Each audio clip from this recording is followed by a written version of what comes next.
Buenas noches, gracias por venir a esa palabra, número 4. Estos conversatorios sobre poesía que venimos haciendo desde hace unos 4 meses. La última vez que estuve, o bueno, que vi a esta terna, fue en un conversatorio sobre Eilson, ¿no? Los tres se han dedicado a estudiar la obra de Eilson, que justamente es un autor que es difícil de apresar por la crítica literaria, ¿no? Porque todo el arsenal, las categorías de los estudios literarios a veces fracasan ante un autor que ha trabajado, digamos, la plástica de la palabra, y en general a veces no solo ha desintegrado la palabra, sino la ha hecho desaparecer de sus obras, ¿no? Con el tema de la poesía no escrita, e incluso a veces nos ha dejado de cara al silencio, ¿no? No les voy a preguntar de Eilson, porque se podrían hablar, o se podrían pasar 3 horas hablando de su autor, pero sí quisiera que nos detengamos a pensar sobre distintos ejes temáticos, ¿no? En relación a las errancias o los nomadismos de la palabra y el discurso poético, ¿no? Cómo es que ha sufrido transformaciones, metamorfosis, se ha adueñado de cosas que le son ajenas y a veces también ha salido de sí a buscar un encuentro con otras artes. Pero bueno, antes voy a presentar a los invitados. Rodrigo Vera, que es miembro de Animaliza, que es el colectivo que realiza estas conversaciones. Él es filósofo y tiene estudios en Historia del Arte y ha publicado en el 2015 un poemario que se llama Cajomundo.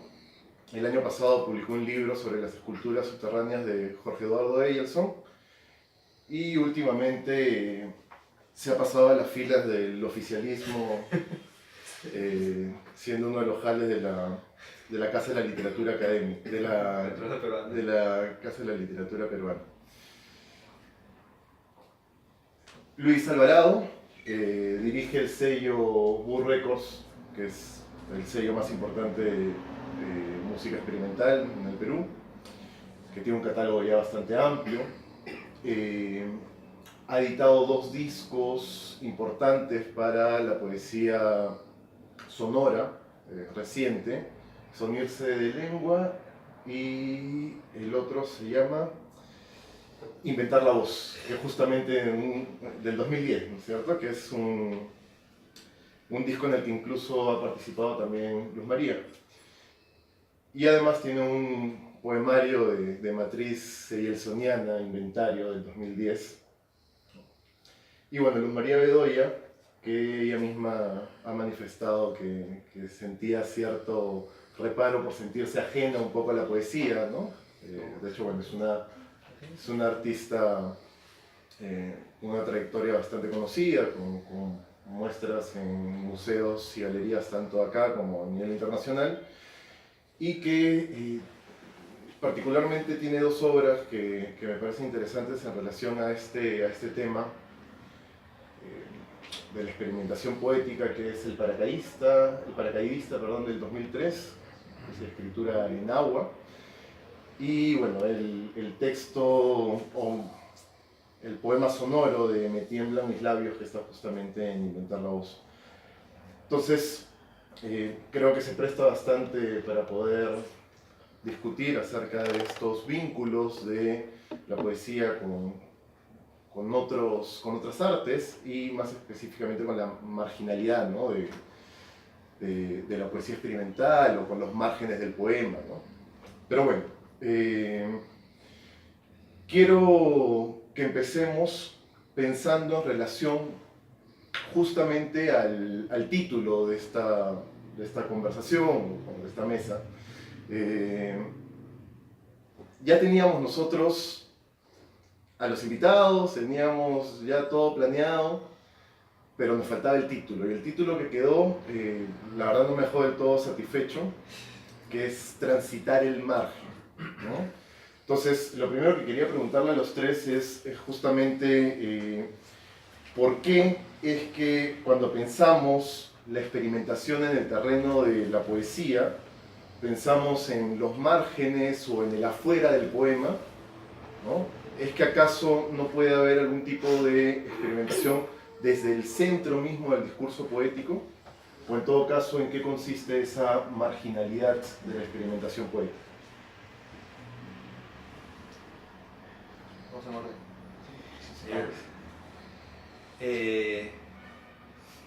Bueno, yo creo que esa pregunta en buena cuenta es la que desde un punto de vista conceptual da la posibilidad de enfocar a la poesía experimental no solamente como un afán por la innovación en cuanto a la lengua, sino por un posicionamiento, por un enfoque, también por un discurso en relación a, creo que al arte en general, ¿no? Se suele creer que la poesía experimental es una expansión de los límites del poema, ¿no? Que de hecho es una categorización que se ha usado para hablar de no solamente la poesía, sino de la escultura, de la pintura misma. Es decir, cuando se habla de un arte transdisciplinario, se suele hablar de esta famosa categoría de una crítica que se llama Rosalind Krauss, el campo expandido, ¿no? El campo expandido de la escultura, y a partir de ahí se ha importado ese término para hablar del campo expandido del poema, del campo expandido de la pintura, etc.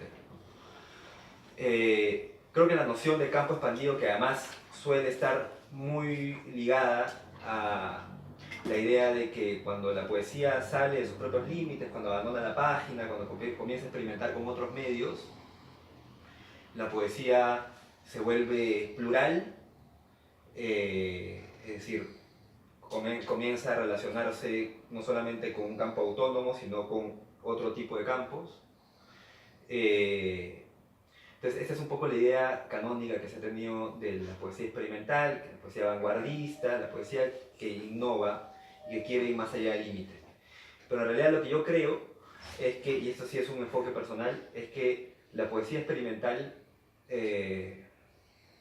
o lo que se llama poesía experimental, seguramente más adelante vamos a discutir la pertinencia del término poesía experimental, antes que ser un campo expandido del poema, antes que pensar más allá de los límites del género, es una poesía que pone en relevancia la autoconciencia del poeta en relación a su propio género y en relación a su propio medio. Y lo que descubre en eso, en ese gesto de autoconciencia, de autorreflexividad, de volver sobre su propio soporte, es que en realidad el propio medio poético está atravesado de facto ya de una serie de condicionamientos, de materialidades, que no tienen que ver única y exclusivamente con el lenguaje, ni con un sentido privilegiado entre otros. Lo que descubre es que cuando se analiza el medio poético, no solamente está puesto en juego el lenguaje, sino también está puesto en juego la visualidad, solo que dentro del género poesía solemos destacar un término y ocultar otro. Está puesto en juego el tacto, está puesto en juego el movimiento, está puesto en juego un montón de cosas que en, digamos, la dinámica más espontánea, según la cual utilizamos la lengua, comunicándonos, y utilizamos la lengua también experimentando con ella, siempre la hacemos en un contexto sonoro, en un contexto visual, en un contexto de movimiento, y creo que eso es aún incluso más radical en una ciudad y en un país como el Perú, en una ciudad como Lima y en un país como el Perú, en donde digamos que la famosa frase de John Cage, no existe el silencio, siempre produce, o siempre hay algo que produce un sonido, acá se ve radicalizada y violentada por una serie de condicionamientos que constantemente atraviesan el campo de la poesía. Entonces, ¿por qué ciertos géneros privilegian un sentido por sobre otro? Se habla, por ejemplo, de la pintura como el género de la vista. Se habla de la escultura como la disciplina que pone en discusión la vista, pero particularmente, ¿no?, lo que se llama la visión áptica o el tacto, la materia. Y así se habla de la poesía. La materialidad de la poesía es propiamente el lenguaje, pero en realidad el criterio que se usa para destacar un sentido por sobre otros, creo que es un criterio que depende precisamente de un cierto canon que legitima una combinación posible de elementos bajo un sentido privilegiado, ¿no? Eso es algo que se puede ver desde la historia de la pintura, o sea, todo este rollo del campo autónomo de la pintura, por ejemplo. Hay autores como famosos, ¿no?, como Greenberg, que precisamente plantea esta idea de que el género está siempre amarrado al destacamiento de un sentido. En el caso de la pintura se habla de visualidad pura, ¿no? Pero finalmente eso es parte de una discusión que tiene que ver con evoluciones históricas, ¿no? Si ponemos en suspenso, digamos, esos cánones y nos confrontamos con la propia materialidad o con el propio hacer poético, aparecen estos otros sentidos que antes estaban ocultados, ¿no? Porque aparecen el sentido del tacto, del poeta con el papel, del poeta con una pantalla, aparece el sentido eminentemente visual, y aparecen una serie de sentidos de movimiento que lo atraviesan, ¿no? Entonces creo que de fondo la pregunta por la poesía, la pregunta que se hace en la poesía experimental por la poesía, no es tanto la pregunta por qué es el poema, en un sentido abstracto, sino más bien por qué hace el poema. La pregunta por qué es el poema reclama siempre un esencialismo de fondo. La pregunta por el qué hace, como reduce ese esencialismo y entiende a la poesía, en este caso, como una práctica material. Una práctica material donde tienes un papel, donde tienes un lápiz, donde tienes una pantalla, donde tienes manos, que producen cosas que luego la crítica llama, de acuerdo a una organización formal de palabras, poesía, ¿no? Entonces creo que sí, como idea inicial, la idea de volver sobre los propios medios, de volver sobre el propio soporte y de plantear a la poesía como una práctica material y no como una esencia determinada, abre el campo de la poesía, pero esa apertura es un efecto de que el poeta se ha replegado sobre sí mismo al ver al experimentar su propia materialidad, al experimentar lo que está haciendo en el momento de la creación misma, ¿no? Eso como una idea inicial, todavía abstracta, que seguramente la vamos a aterrizar un poco más.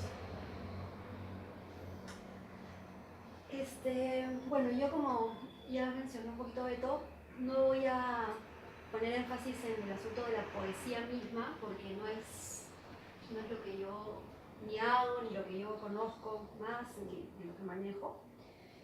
Entonces yo lo estoy pensando estoy pensando, digamos, esta conversación más desde una relación entre la palabra y otros medios, ¿no? La palabra retirada de su uso, digamos, más insertado en la literatura, específicamente en el poema. Para comenzar, lo que tendría que decir es que la palabra experimental como palabra es una palabra que me parece que está sobrevalorada en general y a mí me resulta un poco molesta como palabra, ¿no? Todo es experimental y pareciera que el hecho de que algo sea experimental ya lo vuelve legítimo, ya lo hace interesante de por sí, simplemente por tener el etiqueta de experimental, ¿no? Entonces eso me lleva a pensar en qué pasa con este espacio entre, este margen entre las disciplinas que está asociado a una suerte de experimentalismo. Y es que estar entre las disciplinas posiblemente produce una sensación de inseguridad, en el sentido de que no sabemos bien dónde estamos, ¿no? Hay una suerte de estar descolocado en el entre, ¿no?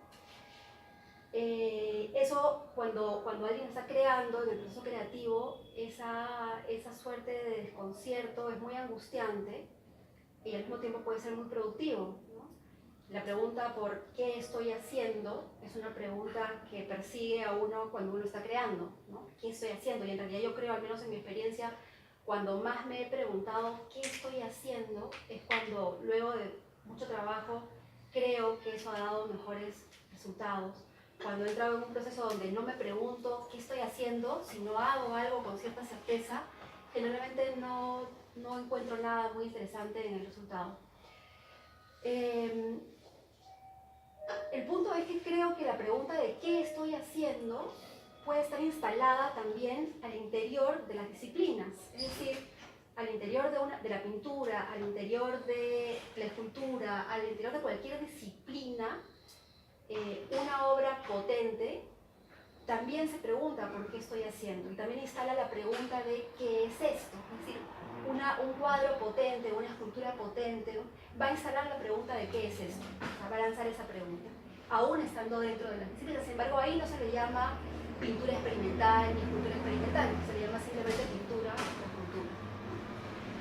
Entonces, a lo que voy es que en realidad lo que interesa es que siempre haya esta suerte de lanzamiento de la pregunta ¿qué es esto o qué estoy haciendo? ¿No? El problema de las disciplinas como etiquetas creo que surge cuando funcionan como clichés aseguradores. Es decir, una pintura que ya no lanza la pregunta ¿qué es esto? Sino que dice soy una pintura, por lo tanto soy arte, ¿no? Es el camino inverso, ¿no? En ese momento la disciplina funciona como un empaque, ¿no? Es la etiqueta, es el título y es lo que calma y es lo que supuestamente legitima como arte. Sin embargo, en ese momento cuando está siendo empaquetado bajo su título, bajo su cliché, es cuando menos funciona como arte, ¿no? De otro lado, el simplemente estar en el entre la pintura y la escultura, entre la poesía y la fotografía, el espacio del margen, no asegura que eso sea una buena obra, tampoco, ¿no es cierto? Entonces, a lo que yo llego a pensar es que el punto de interés es poder darse cuenta o poder detectar cuando un trabajo que está en el margen, es en sí misma potente, más allá de su condición limítrofe, ¿no? Cuando es potente no simplemente porque sea inclasificable, sino porque además de que es inclasificable, es fuerte en sí mismo.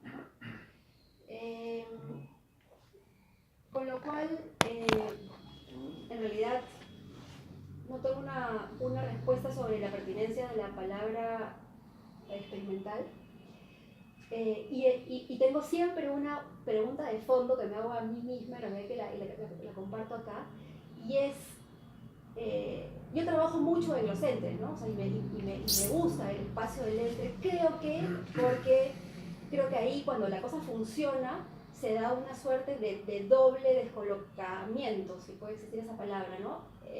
La descolocada que produce una buena obra y la descolocada que produce estar entre las disciplinas, ¿no? Como una especie de doble sentido del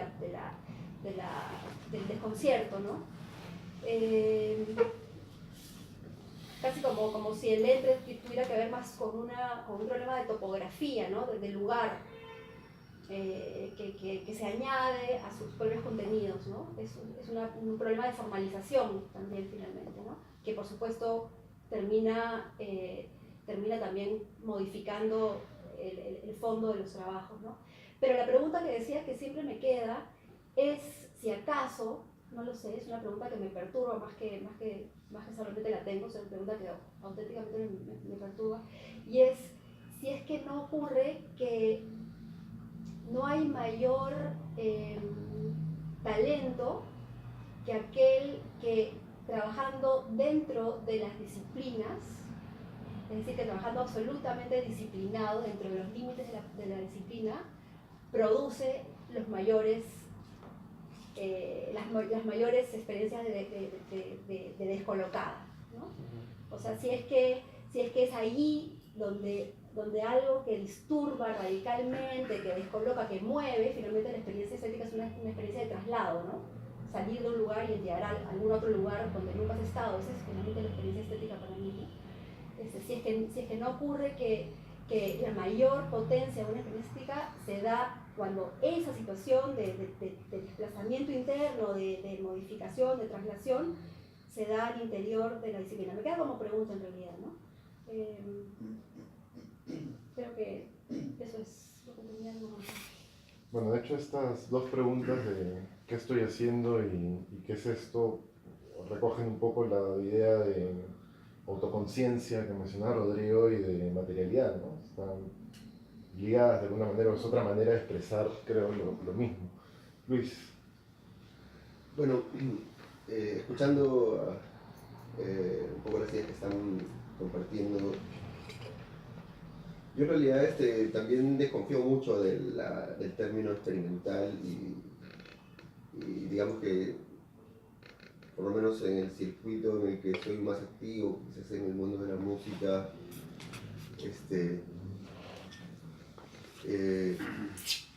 internacionalmente el término experimental también se ve con cierta sospecha por mucha gente, por muchos festivales. En la actualidad, como hay gente que prefiere hablar, o sea, por ejemplo, la revista de música experimental más importante decidió ya no usar el término experimental en sus subtítulos y pone aventuras del sonido nada más. O hay un director de un festival que me decía, no, que yo quiero hablar de músicas creativas, hay otro brasilero que decía que su festival era de música contrahegemónica. O sea, como que todo el mundo busca una forma quizás de, no sé, encontrar la forma de definir algo que sin duda busca definirse, ¿no? O sea, sin duda hay como algo que está ahí que sabes que no es lo habitual, ¿no? Y a falta de algún buen término le decimos experimental. Pero o sea, yo he investigado un poco sobre el origen de la palabra poesía experimental, en qué momento empieza a usarse esa expresión. Y es una expresión en realidad que se empieza a usar recién en los 70s.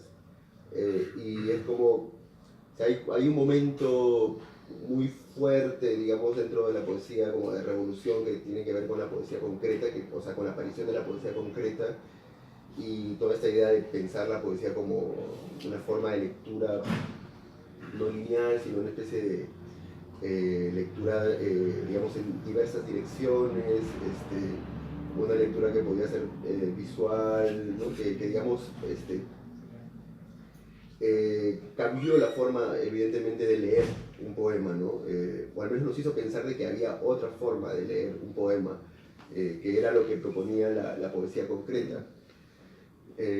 Curiosamente, la poesía concreta, a su vez, tomaba referentes, digamos, tanto de Mallarmé, pero también de cosas teóricas que podían tener que ver con McLuhan. Y, digamos, entre sobre todo muchas ideas de McLuhan, que son ideas que toman los poetas, es muy interesante. Por ejemplo, la idea de que por ejemplo, los diarios, o sea, McLuhan habla mucho en un momento de los periódicos, cómo empiezan a organizar la información de una manera no lineal también, ¿no? O sea, poner columnas que empiezan en la primera página y luego terminan en la última página, y como, no sé, hay toda una especie de como de innovación, digamos, en la lectura, que de alguna manera o sea, digamos, hay una innovación en la forma de comunicar que está en los medios masivos y que luego es tomada también por los poetas concretos para, digamos, darle la vuelta de alguna forma y hacer otra cosa, ¿no? O sea, lo que quiero decir con esto en realidad es que muchas de estas cosas que pueden parecer como expansiones del poema, a veces son cosas con las que ya estamos acostumbrados, o sea, que pueden estar en los medios masivos desde el punto de vista formal. Lo que habría que ver es obviamente lo que cambia y lo que nos interesa a nosotros es que las intenciones quizás no son las mismas, ¿no? O sea, las intenciones quizás de un diario de circulación masiva evidentemente no son las mismas que las de un poeta que quiere hacer algún tipo de poesía radical, ¿no? Y digamos que el asunto de la poesía con otros medios incluso, o incluso el hecho de que exista un artista que se desenvuelva en zonas bastante, como por así decirlo, intersticiales, tampoco es que sea nuevo, ¿no? O sea, en realidad quizás es tan antiguo como el hombre, o sea, creo que ha existido siempre, o sea, los jeroglíficos, no sé, o sea, los poemas de los místicos, o sea, y hay todo este asunto también de la obra que han producido los artistas que han sufrido, bueno, que no han sufrido, pero que tienen este condicionamiento de la sinestesia, ¿no? Que es una perturbación, digamos, de los sentidos que te hace mezclar un poco o digamos, alterar tu sistema de percepción, ¿no? Entonces creo que en realidad quizás vemos estas cosas como cosas raras, pero en realidad yo siento que lo que hace la poesía experimental en realidad es simplemente descubrir las otras posibilidades que están presentes para trabajar, ¿no? O sea, lo que a mí me interesa de la poesía experimental es simplemente esa posibilidad de simplemente de pronto se ilumina un poco más el panorama, ¿no? O sea, se abre un poco más el horizonte, pero no siento que, o sea, que en sí mismo esa expansión deba verse como un logro en sí, o sea, sin duda lo es, pero creo que es solamente una forma de saber, digamos, qué tanto terreno tenemos para trabajar, en todo caso, ¿no? O sea, de qué tanto material disponemos para trabajar. Y creo que en realidad quizás lo que ocurre obviamente en el siglo XX y lo que ocurre en esta época es que vivimos en un paradigma o un contexto de progreso, ¿no? De evolutivo, que por más que, no sé, pues, que es algo que se ha querido erradicar dentro del mundo del arte, o sea, igual está presente, ¿no? O sea, igual sigue siendo el asunto de lo vanguardista, de lo experimental, visto como algo que parece que está en una especie de avance, ¿no? Hacia algo, no sé, qué sé yo, más elevado, no sé. O sea, creo que muchos de los artistas o poetas que se dedican o que digamos que buscan hacer algo que podemos llamar más crítico o simplemente más interesante, creo que es porque quizás sí han logrado un poco descubrir un poco más qué tanto terreno más hay para trabajar. Pero creo que esa es una primera etapa, simplemente, ¿no? O sea, creo que lo que distingue quizás a los buenos artistas es después qué haces con eso, ¿no? Creo que hay... una vez un amigo de una manera muy inocente me dijo eso, ¿no? Mejor esa expresión porque nunca la había escuchado, me dijo, hay mucha vanguardia que es fea. Y como que nunca había pensado en o sea, es una expresión bastante inocente, pero me hizo pensar que efectivamente sí, pues hay muchas cosas de fluxo que me parecen bastante banales, por ejemplo, pero que las entiendo en el contexto y la necesidad de que hayan ocurrido y que son parte simplemente de una situación de crisis del momento, ¿no? Pero que se entienden como conjunto quizás, ¿no? Y lo interesante más es qué puedes hacer tú con todo eso que aprendido, ¿no? Con saber que ya, o sea, efectivamente puedes romper un piano, bueno, ahora qué puedes hacer sabiendo que eso se puede hacer, ¿no? O sea, no, o sea, podrías pasarte la vida rompiendo pianos, pero eso va a carecer de sentido, ¿no? No sé,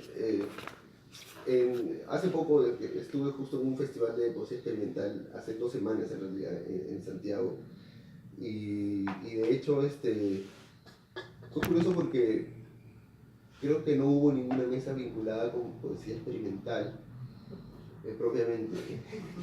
O sea, todas las mesas de conversación tuvieron que ver, una tuvo que ver con feminismo, otra tuvo que ver con política. O sea, casi ninguna mesa tuvo que ver con cuestiones sobre definir el asunto de la poesía experimental, porque quizás es obviamente un tema bastante como complicado,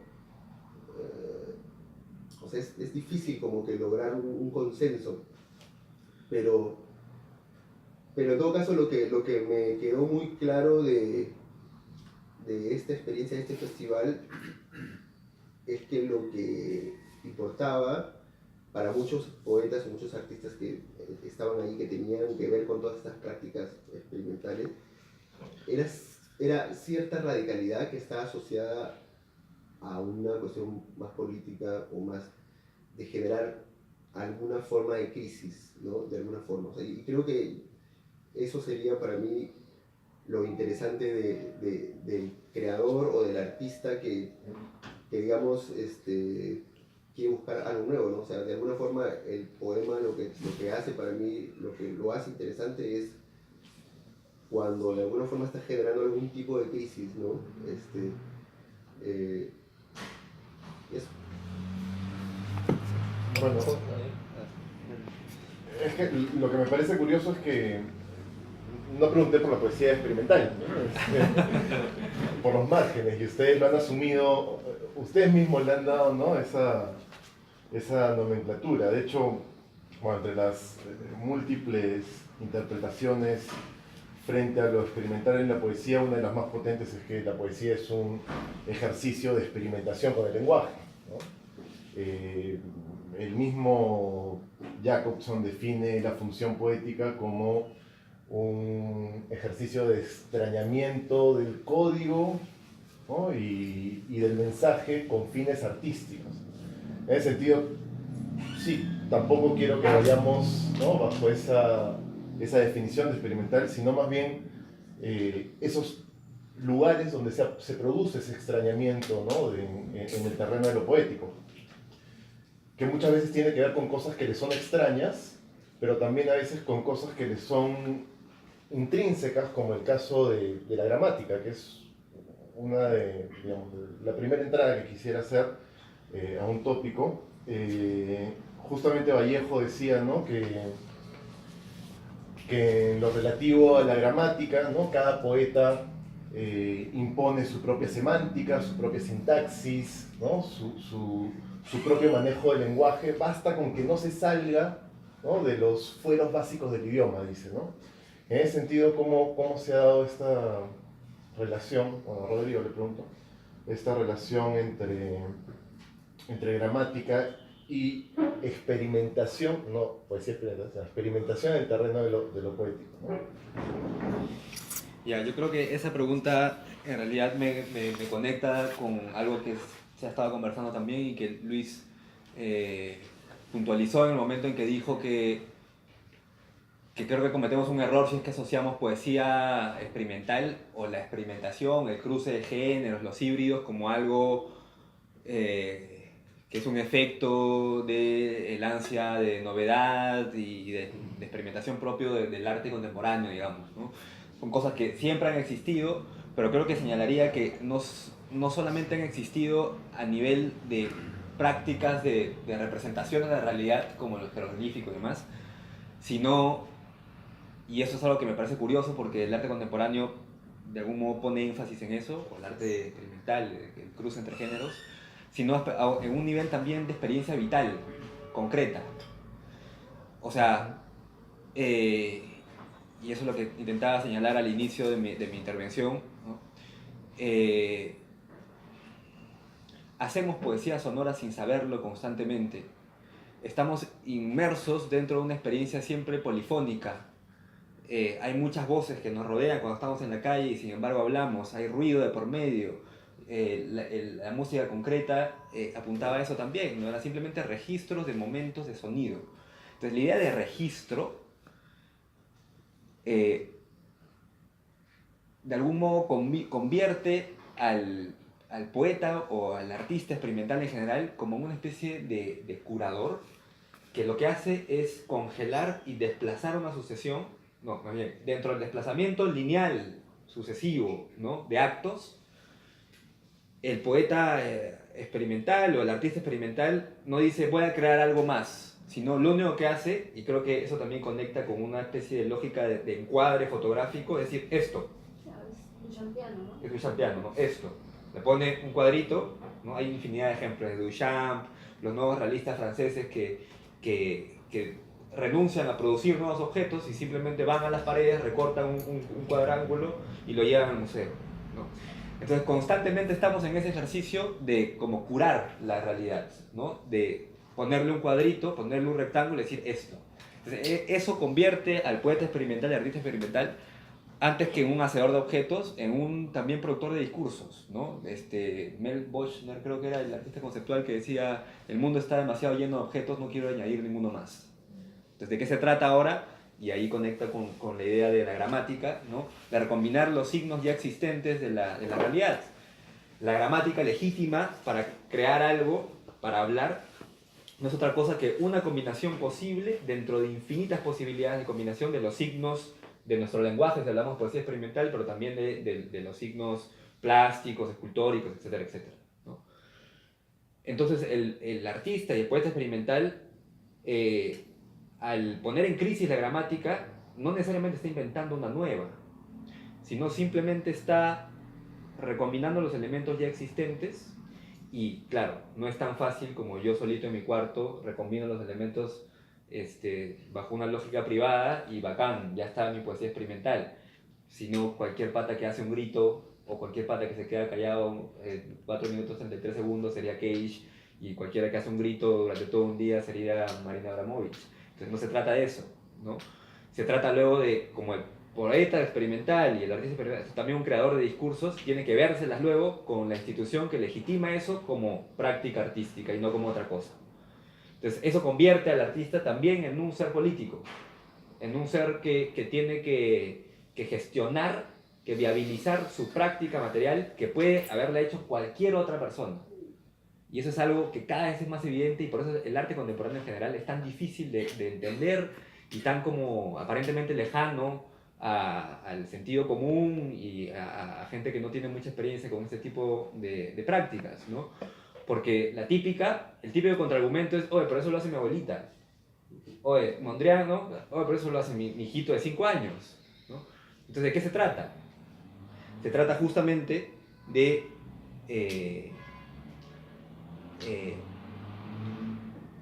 hacer una práctica, pero luego encontrar los medios, también discursivos, a partir del cual esto que has hecho tiene cierta pertinencia, no solo como acomodamiento, o más bien nunca como acomodamiento, sino tiene cierta pertinencia como crisis dentro de una sucesión de cosas que se han hecho en la historia del arte, en la historia de la poesía. Entonces, en la performance, por ejemplo, eso también es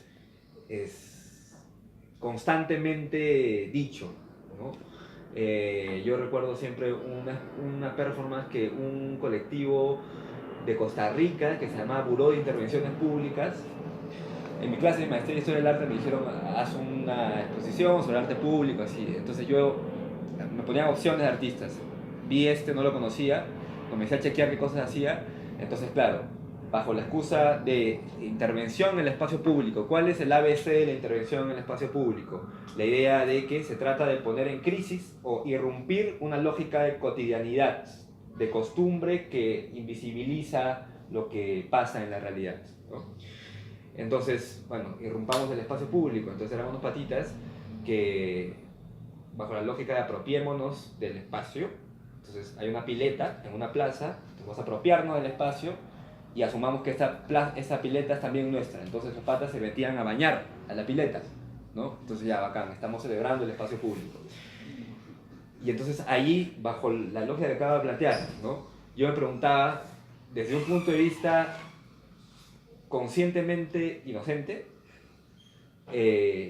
oye, la semana pasada, o no sé, vi una noticia o he visto alguna vez que en la Plaza San Martín o en la plaza de armas misma, unos pirañitas de pronto se meten al espacio público, a la pileta y se bañan y agarran y se comienzan a jabonar y se han apropiado del espacio, ¿no? Entonces, materialmente hablando, ¿qué diferencia a la performance que irrumpe en el espacio público a estos otros patas que espontáneamente toman el espacio? Es una pregunta que obviamente también creo que trasciende lo que estamos hablando aquí, pero pongo este ejemplo para poner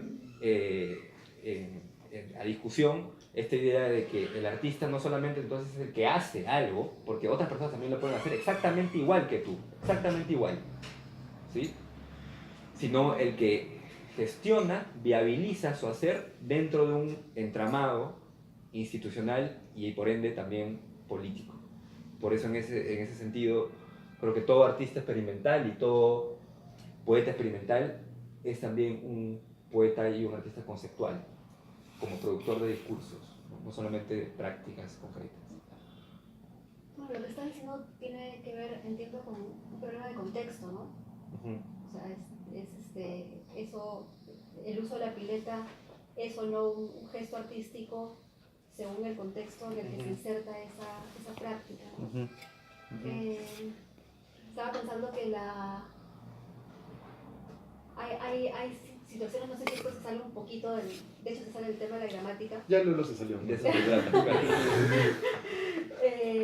Pero a mí me parece interesante cuando ocurren cosas como, por ejemplo, se producen en algunos casos conceptos que son explicadores de algo, pero al mismo tiempo son conceptos que construyen una suerte de campo inédito, ¿no? Por ejemplo, la idea de Duchamp sobre infraleve. Ajá. Es un invento, ¿no? O sea, es un concepto que, claro, además justamente está en un campo, casi como un campo estético, la palabra misma, que él nunca la puede describir como si estuviera escrita en un diccionario, sino solamente la puede ejemplificar, ¿no? Entonces es una palabra que es un concepto y al mismo tiempo, me parece a mí, es un acto creativo, y eso se puede empatar con esa idea que tiene Deleuze de que tanto la ciencia como la filosofía como el arte crean, ¿no? Es una creación. Ajá. Es una creación, pero depende del contexto en el que están insertados, va a ser o filosofía o ciencia o arte, ¿no? Y eso también lleva a pensar cuando un documento burocrático puede ser trasladado, extirpado de su contexto burocrático y volverse poesía, ¿no? Que es parte de lo que estamos hablando finalmente cuando hablamos de experimentalismo en la escritura, ¿no? Que tiene que ver también con lo que tú dices de extraer de la realidad, del continuo de la realidad, algo para detenerlo y apropiártelo como objeto. Sí, y es que eso es la gramática también, no creo haberme salido mucho del tema, pero el tema del contexto es el tema de la gramática. Dentro de una sucesión de cosas, dice este encuadre es la regla que me da la posibilidad de decir legítimamente, de decir cosas que tienen un sentido, ¿no? Pero ¿qué pasa si lo sacas de este contexto? Bueno, pierdes ese sentido original, ¿no? Y el arte está moviéndose constantemente en eso, porque perder un sentido pasa por plantearse el reto de producir uno nuevo, ¿no? Y eso implica, de nuevo, ¿no?, un trabajo discursivo. O sea, si solamente Cage hubiera hecho su pieza 433, creo que, bueno, es una obviedad, no sería Cage. O sea, se trata de muchas veces errar, por ejemplo, o sea, tengo un destello de locura, de experimentación, ¿no? Y de pronto sí me quedo callado, ¿no? 4 minutos 33 segundos. Pero esa práctica en sí misma todavía no se legitima. ¿Qué pasa si lo hago 2 veces? Todavía. ¿Qué pasa si lo hago 3 veces? ¿Qué pasa si lo hago 3 años seguidos? La insistencia, no solamente por una cuestión de voluntad, sino por una cuestión de que estás creando una serie y de que estás creando también una ética de creación.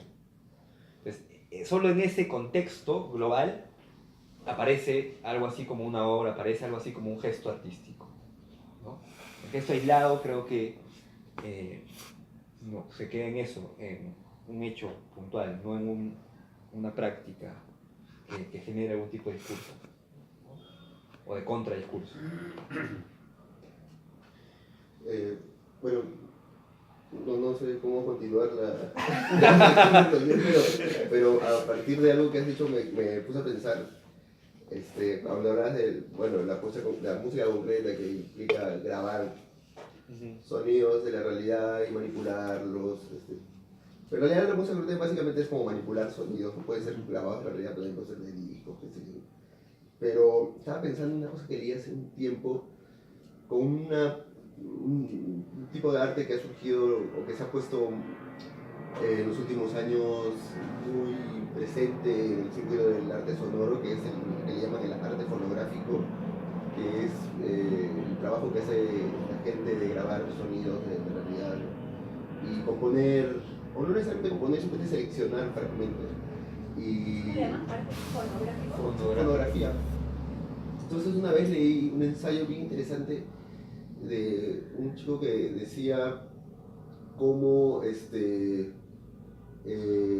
escuchar, o sea, cómo el hecho de escuchar se había convertido ya en un acto estético en sí mismo, ¿no? O sea, porque los fotografistas esencialmente lo que hacen es eso, o sea como se van, no sé, pues al pie de una montaña y justo ahí hay los sonidos que ellos encuentran interesantes, y ese gesto de escuchar y registrar eso, que es una combinación evidentemente entre escuchar y la posibilidad de grabarlo, ¿no? Para poder luego reproducirlo y obviamente comunicarlo, pero me llamaba mucho la atención eso que decía este ensayista sobre el acto de escuchar como un acto estético en sí mismo, ¿no? Y cómo en realidad es casi una actividad absolutamente, o sea, que no te demanda de absolutamente nada, casi, ¿no? Para poder producir no sé, una obra, es como que lo mínimo indispensable que puedes hacer es escuchar, ¿no? Y hay toda una serie de obras interesantísimas de fonografistas bueno, de cosas muy evidentes, de grabar pájaros y el sonido del mar, qué sé yo, pero hay artistas que en realidad tienen un oído increíble de detectar, no sé, ciertos sonidos muy particulares y dejarte solo 20, 30 segundos de algo que es un destello así de felicidad, así de la realidad, ¿no? Pero ese tipo de actividades en las cuales, que me hace pensar mucho, obviamente, también en las ideas de un músico que se llama Brian Eno, cuando Brian Eno habla, él crea este término del no músico que luego se ha popularizado mucho, y el no músico tenía que ver en realidad con ser un músico que no es virtuoso propiamente, con ser un músico que no, digamos, Eno hablaba acerca de el músico que no hace ejercicio muscular, ¿no? O sea, efectivamente el músico que fácil no toca absolutamente nada, ¿no? Y ese tipo de aproximación, digamos, de un artista que digamos, tiene una especie de grado cero de trabajo, por así decirlo, me resulta muy interesante, ¿sí? O sea, es como me atrae mucho el hecho de que solo pensar algo se pueda generar, ¿no? O sea, puedas transformar algo, o sea, como no sé, pues, puedas decir, esa silla no es una silla, esa silla fácil es... Es la crítica que se hace al arte conceptual, ¿no? Sí, pero es una muy gran copia de él.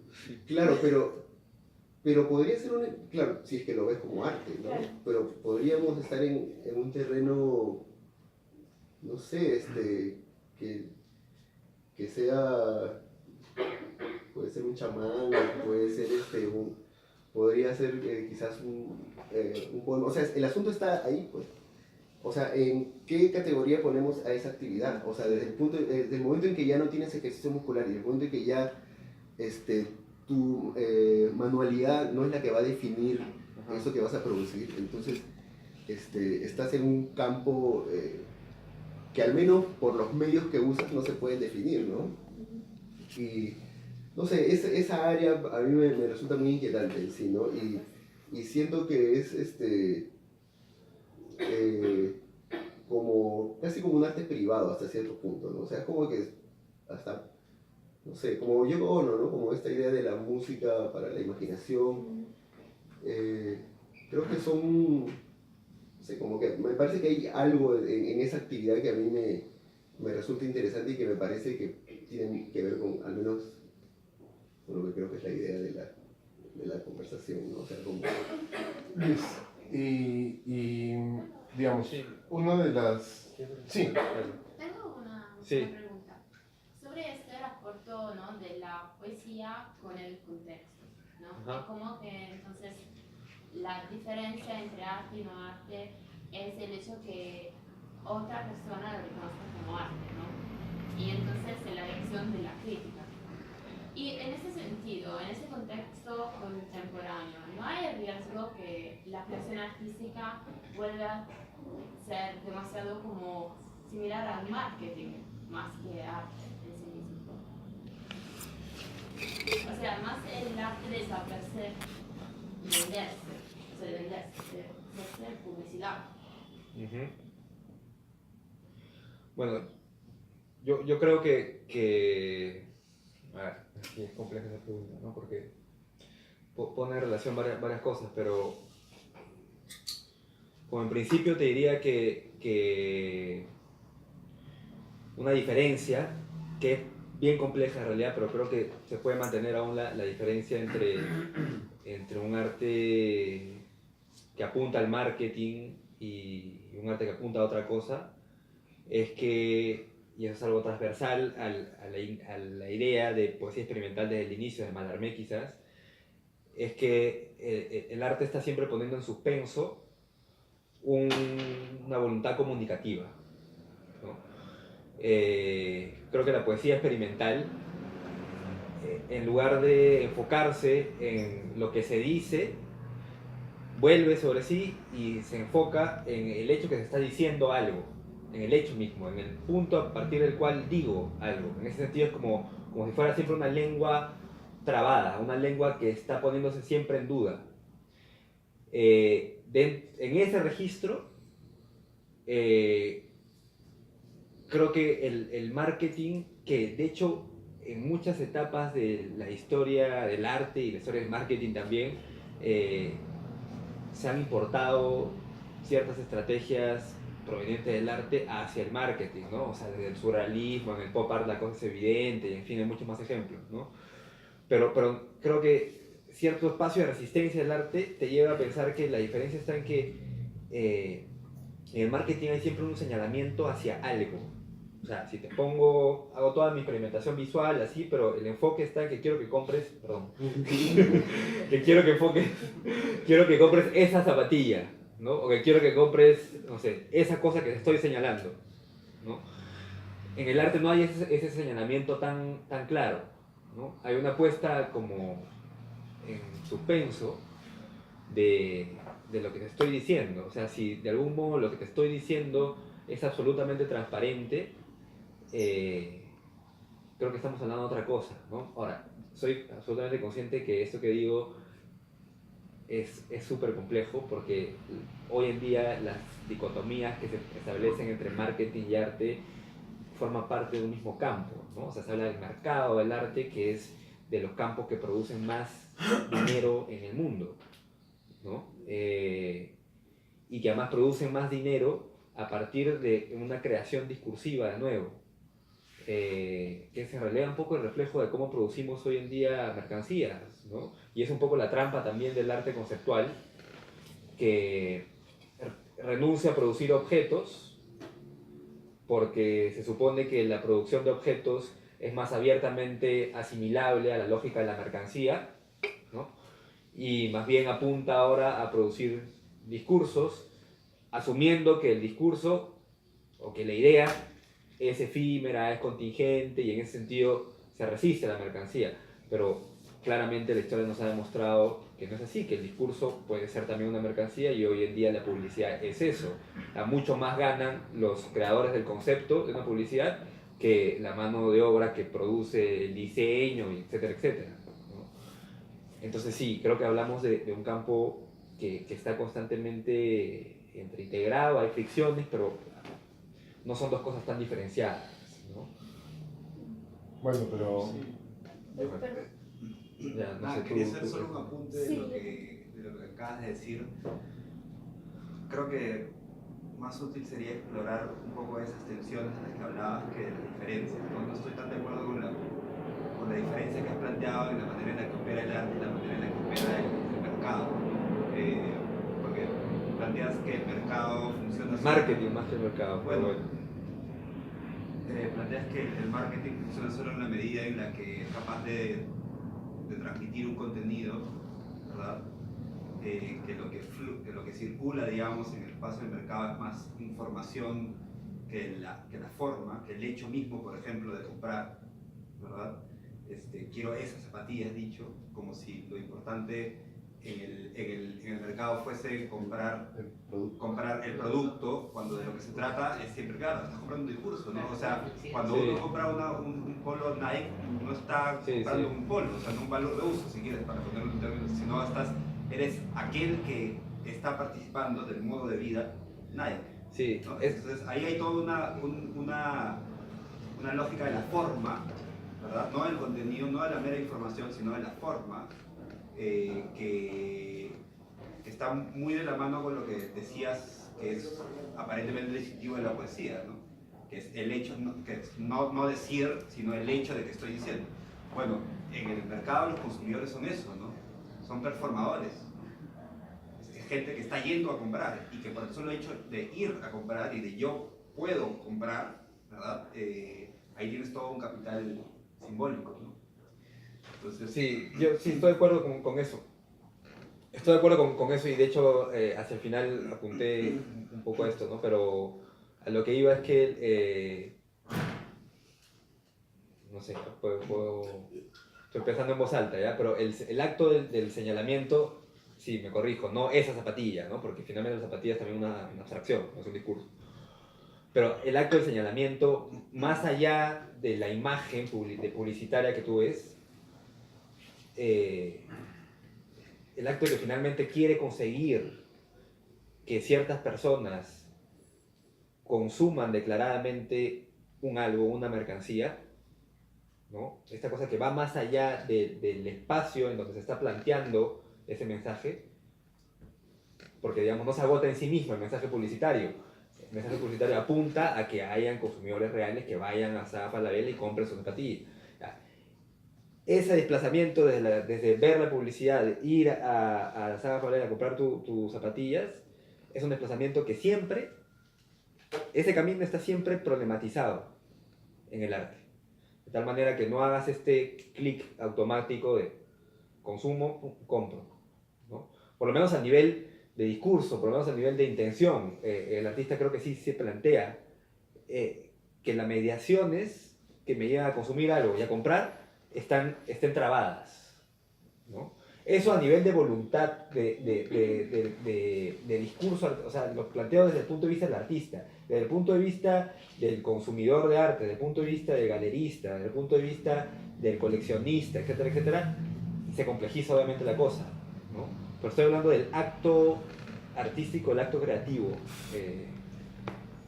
y en ese sentido la diferencia de marketing, pero sí, es algo sí para discutir largo, ¿no? Yo creo que es bastante compleja e interesante tu pregunta porque pienso que en muchos casos son casi lo mismo, en realidad. O sea, yo creo que hay actualmente, sobre todo con el desborde neoliberal del consumo, del arte, muchos artistas producen como si estuvieran produciendo publicidad y se marketean. O sea, y hacen un enorme trabajo en marketearse más que en producir o en pensar sobre una obra, ¿no? Entonces ahí los límites me parece que son bien delicados. Digamos, una cosa es el deseo que uno tendría de cómo debiera ser el arte, así con mayúscula, pero en la práctica me parece que o sea, Warhol la tenía clarísima, ¿no? O sea, la vio a tiempo, digamos, ¿no? Pero si queremos seguir haciendo la distinción, así como la distinción que hacía Rodrigo entre el mensaje transparente de del marketing, el mensaje opaco del arte, también creo que podríamos pensar en los destinatarios, ¿no?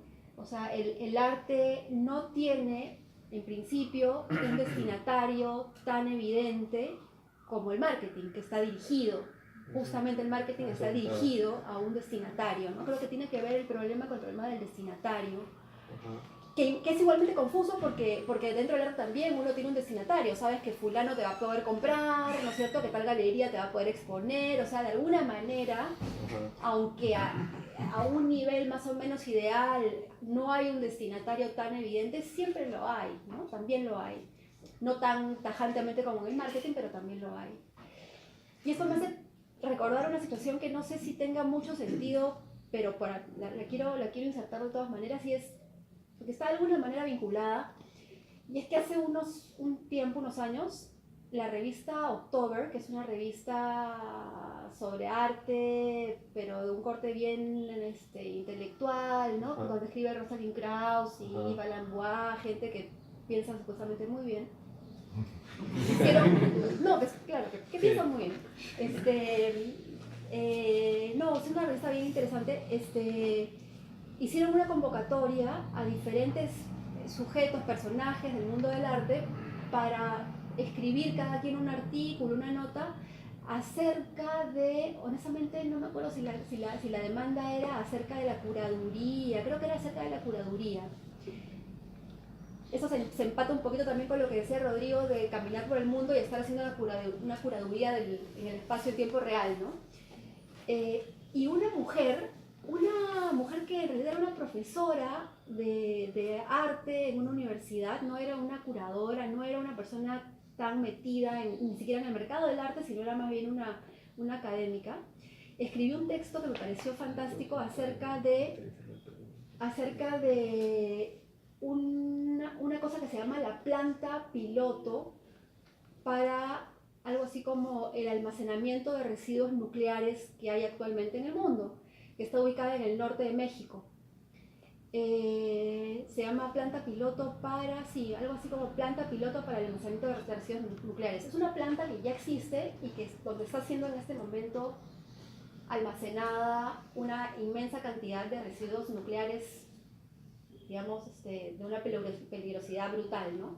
Y está siendo almacenada a cientos de metros bajo la tierra, justamente para que no esté en contacto con los humanos, para que no sea nociva, pero tiene que almacenarse ese producto en alguna parte porque no se puede desaparecer. O sea, existe, se produce, se comienza a generar en el mundo y tiene que meterse en alguna parte, entonces se va metiendo al fondo de la tierra, ¿no?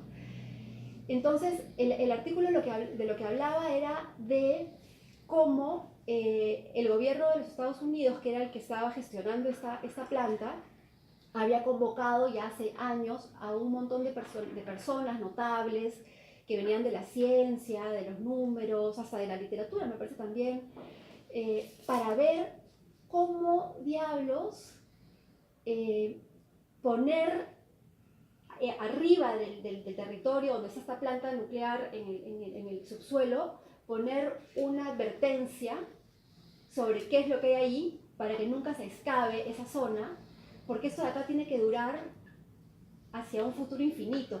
Es decir, tenemos que pensarlo en términos de la crisis, del caos global, o sea, del caos climático, ¿no? O sea, tendremos que pensarlo a nivel de la extinción, digamos, ¿no? En el momento en que ya no estemos para decir acá hay una fuente de residuos nucleares, ¿quién va a encontrar esto y cómo vamos a poderle transmitir que esto es esto y que esto es peligroso? ¿Qué idioma usamos? ¿Qué palabras usamos? ¿Usamos imágenes? ¿Qué tipo de imágenes? ¿Cómo inscribimos un mensaje decodificable? Y el problema está en que para quién se escribe o se marca ese mensaje, justamente porque no sabemos cuál va a ser el destinatario, ¿no? Pues ahí hay un cruce interesante entre pensar el lenguaje como comunicación y el lenguaje en su opacidad, ¿no? No está resuelto, o sea, todavía no hay una solución. Creo que tienen un plazo de no sé cuántos años más para que este grupo de gente entregue un plan de nomenclatura. Pero a mí me parecía fantástica la situación. La mujer que escribía se quejaba de que no habían convocado a artistas. Ese era el punto de su artículo también, ¿no? Que no habían sido convocados artistas para pensar en el problema, cuando ella sostenía que justamente desde el arte podía haber una suerte de camino, de solución para poder darle una marca a ese espacio, ¿no? Una vez más tiene que ver con un lenguaje que no sea totalmente transparente, ¿no? Pero que pueda ser de alguna manera, no sé, llegar de algún modo, ¿no? Sí. Lo que tú dices me hace pensar en, siempre ha existido esta dicotomía entre justamente entender el arte o la literatura, o toda producción artística en general, bajo dos criterios distintos, ¿no? O sea, están los artistas que buscan hacer énfasis en la dimensión comunicativa de la obra y por lo tanto tratan de hacer el lenguaje lo más transparente posible, y por el otro lado están aquellos que en su afán de experimentación, entre comillas, lo que hacen es reflexionan sobre el medio y por lo tanto resaltan la opacidad del lenguaje, ¿no? Su no transparencia. Pero yo creo que esta dicotomía en realidad es una trampa, porque yo creo que lo que tú acabas de contar, por ejemplo, me hace pensar que en el momento en el que yo pienso en la comunicación, en el momento en que yo pienso en construir un destinatario, ya esa idea de mi interés por comunicar algo, ahora el problema es que comunicarlo a un destinatario que tal vez no exista ahora, ¿no? Por ejemplo, hay obras de arte que justamente construyen público, ¿no? Y eso es lo más chévere. Es una obra potente, construye público, construye auditorio nuevo. Y en el momento en que yo estoy pensando en ese destinatario futuro, inexistente, al que voy a colocar, eso me lleva a pensar indudablemente en el lenguaje. O sea, el hacer énfasis en la comunicación me va a llevar a hacer énfasis en el medio, sin una dicotomía, ¿no? Bueno, Apen es el que tiene este texto maravilloso que se llama ¿A quién se dirige la poesía? Que habla un poquito de eso, ¿no? Que dice que la poesía el verdadero destinatario de la poesía Es alguien que no podrá leerla. es alguien por venir. Es alguien por venir, es una promesa, ¿no? Es alguien por venir.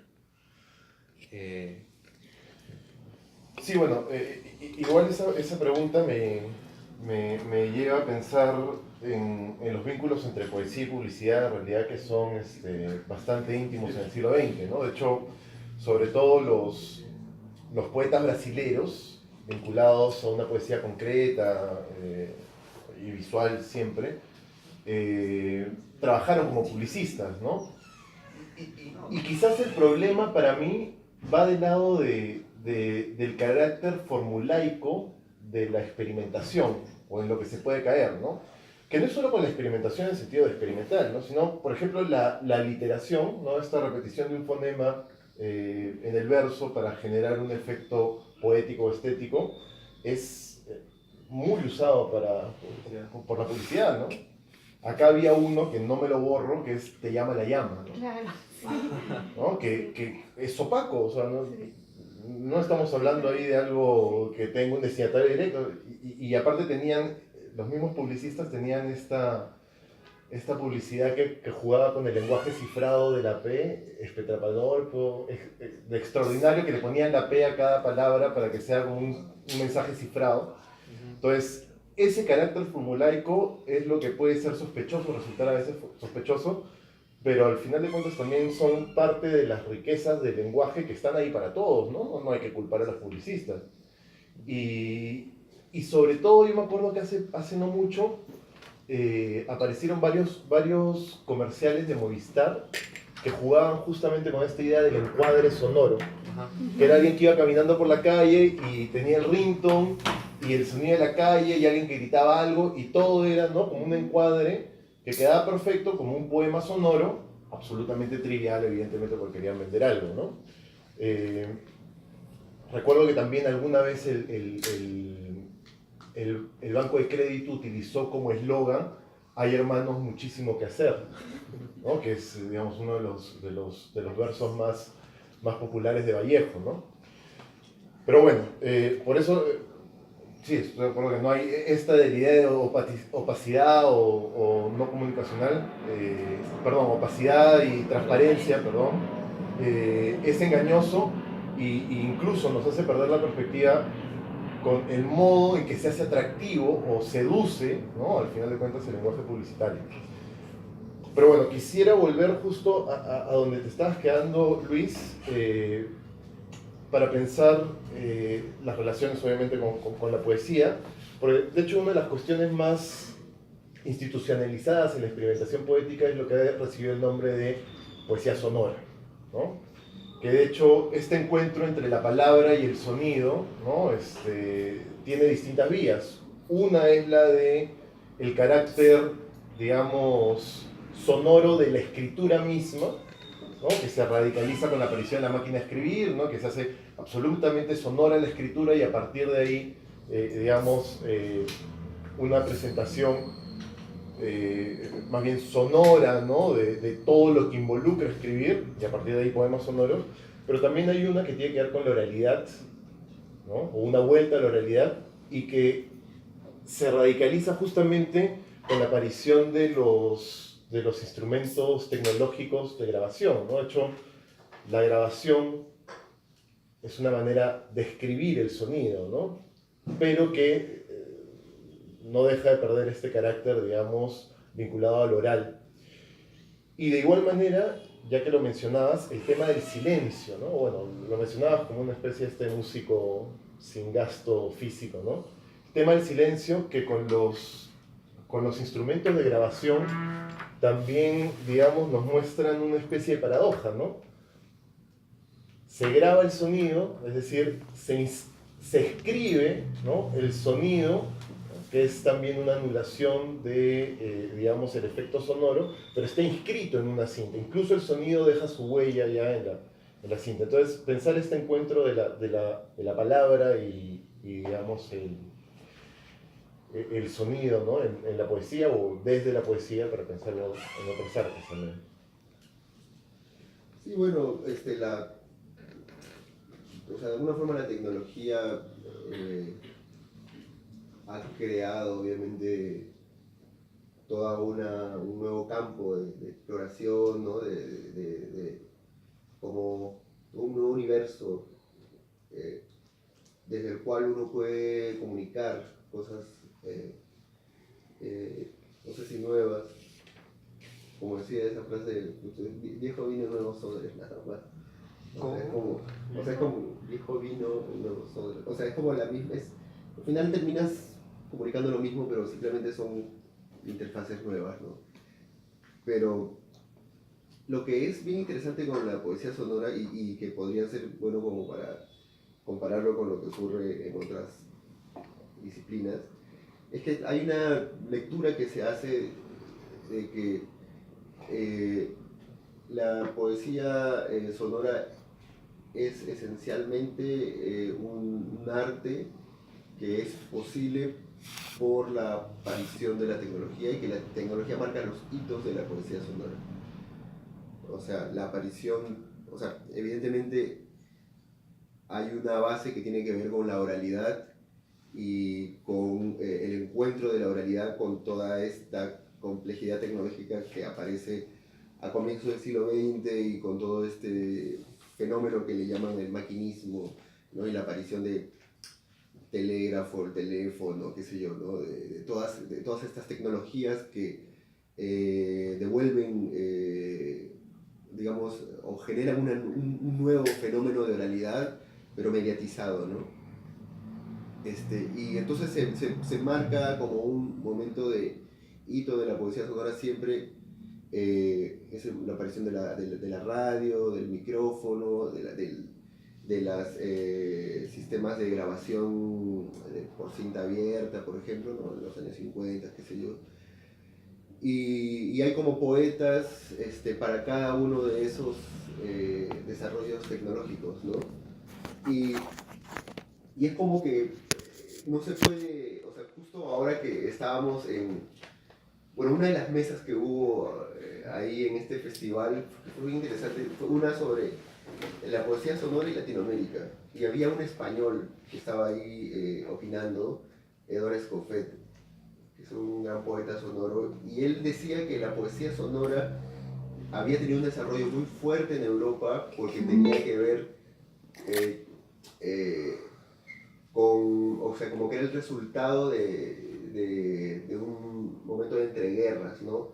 El hecho de que muchos poetas y artistas coincidan, por ejemplo, en el Cabaret Voltaire, y la gente que venía como huyendo de las guerras y estaban en este lugar, y todos hablaban diferentes idiomas, entonces tuvo que aparecer esta especie de lenguaje como, digamos, ¿cómo decirlo?, ¿no? Como una especie de lenguajes inversos, ¿no? Un lenguaje totalmente fonético que era el de Hugo Ball, y que más bien ese fenómeno no había ocurrido en Latinoamérica porque teníamos nosotros una lengua homogénea en todos los países, ¿no? Y por eso que no hay un desarrollo de poesía sonora en Latinoamérica comparado con el que hay en Europa, que claramente una producción muy, muy grande, ¿no?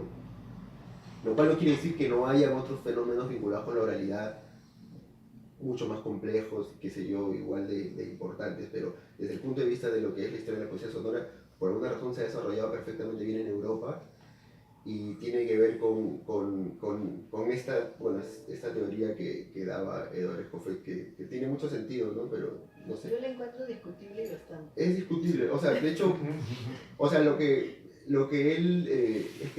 él hablaba en realidad es de un aspecto de la poesía sonora que tiene que ver con lo ilegible, quizás, ¿no? Con la idea de lo no verbal, que es lo que desarrolla el Dada de alguna forma, y que es, pero que eso no es todo lo que hace la poesía sonora, ¿no?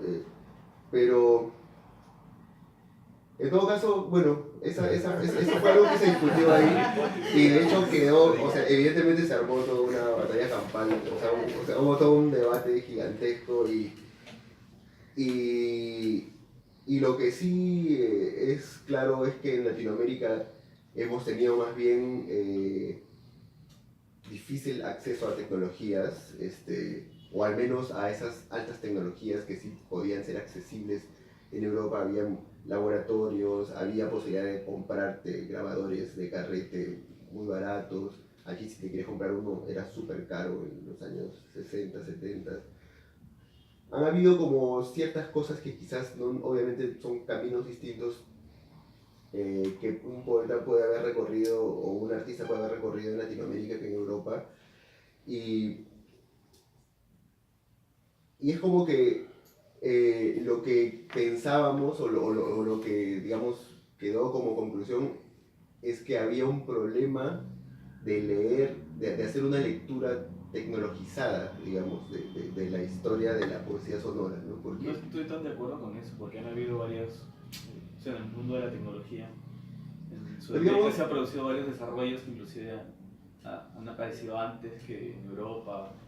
No, sin duda, sin duda. O sea, estamos hablando en términos de producción de poesía sonora, y evidentemente si tú ves cualquier historia, manual, o si quieras, de la poesía sonora internacional, la digamos, aparición de Latinoamérica es del 1%, ¿no? Claro, pero igual. Pero eso es en general, o sea, tiene que ver con cuestiones hegemónicas, de eurocentrismo, Claro. miles de otras cosas. Claro, que pero están claro, debajo de todo eso. justamente porque la lectura que se hace es como una lectura tecnológica y de quién posee esa tecnología, y evidentemente se ha asociado, como existe esa asociación de la poesía sonora con tecnología, es como la única forma en que se está leyendo y se lee, y desde esa lectura evidentemente queda solamente los países europeos como potencias de la poesía sonora, ¿no? Y otro tipo de prácticas que puedan haber habido en Latinoamérica no entran dentro de ese, si quieres, esquema, ¿no?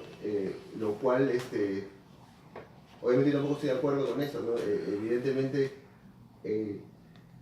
no sé, yo puse otros ejemplos de otro tipo de desarrollos orales que podían haber habido acá, que tienen que ver más con cursos de la poesía popular, qué sé yo, desde, no sé, Guillén, Santa Cruz, o sea, como hay otro tipo de exploraciones que pueden estar muy conectados con esos mismos, esas mismas experimentaciones de la poesía sonora, pero que no entran dentro de ese contexto porque, bueno, las lecturas obviamente se hacen desde, como tú dices, desde una visión más hegemónica, desde quien tiene el control de la tecnología, o al menos de estas tecnologías de amplificación de la voz, ¿no? que el micrófono, qué sé yo, los grabadores. Pero, o sea, sí, hay un problema ahí, y para mí es un problema complejo. Esta famosa web de UWeb, que es el archivo que se ha vuelto como canonizante, así, ¿no? De lo que podría ser desde la poesía sonora y muchas cosas también de poesía concreta y arte conceptual. Evidentemente también tiene una porción muy mínima de Latinoamérica y sugiere de una forma, o sea, no sin decirlo, pero se sugiere como si no hubiese habido esa actividad en Latinoamérica o no hubiesen habido esas exploraciones, esas inquietudes. Y tiene mucho que ver porque, bueno, también está el asunto de que hay producción teórica en Europa de poesía sonora desde los años 50 al menos. Y hay antologías desde esa época, y es como que una especie de lectura europea que al mismo tiempo se presenta como una lectura global, ¿no? Y eso es obviamente problemático, ¿no? Pero, no sé, yo estoy pensando en mostrar todas estas cosas, pero evidentemente en esta época, o sea, fue bien interesante este encuentro en Chile porque curiosamente los poetas internacionales que fueron, había de Suecia, de Alemania, y también, bueno, de España y muchos de Latinoamérica que están metidos como en la poesía sonora y la poesía experimental, casi todos por unanimidad señalaban que Chile se había convertido como que en el país con la capacidad de hacer un festival de poesía experimental de esas dimensiones que ya no se veía en Europa, ¿no? Y era como que ahora Chile es como una especie de pequeña potencia porque hay, no sé, pues 10 o 15 poetas sonoros como activos y con una producción bastante compleja y con, no sé, con mucho presupuesto además. Y era un festival con bastante presupuesto, qué sé yo, ¿no? Y más bien como que la cosa empieza a verse de otra forma. Pero todo siempre obviamente, no sé, todo todavía queda en un ámbito simplemente de conversación ahí, ¿no? Aún tendría que reescribirse todo ese asunto y falta todavía mucha investigación en todo caso, ¿no? Que es quizás en lo que hace que las historias europeas respecto a esto tengan quizás más presencia simplemente, ¿no? Porque simplemente se han escrito así, ¿no?